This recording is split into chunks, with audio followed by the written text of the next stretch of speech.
How do we do the few things that we're going to do and do them really well, but then test the waters, right? Because we don't want to miss the opportunities. From our conversation before, it was like, okay, how do we focus on what we can do with our existing teams while we're still testing the waters? And that was one of the big things that I took away.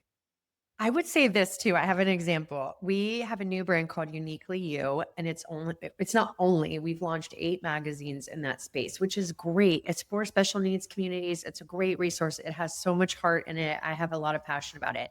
We got to start social media, and everyone was like, we need a plan for the social media. We need a plan. And that was delaying us because they're overwhelmed with all the other platforms. And I finally was like, we have 30 followers on this platform right now. Let's just start.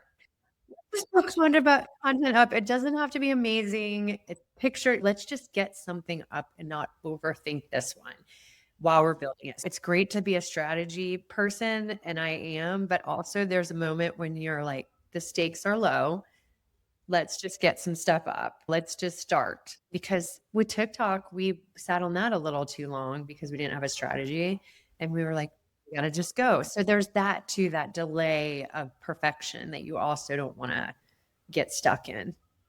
Yeah, because you're going to learn just putting yourself out there, and nobody's going to say, hey, that N2 company, they really screwed up on TikTok. I saw that short. And oh my gosh.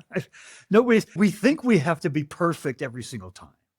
That desire to be perfect, to have the right plan, to do it exactly right, keeps us from trying, keeps us from testing. Here's another thing that keeps us back.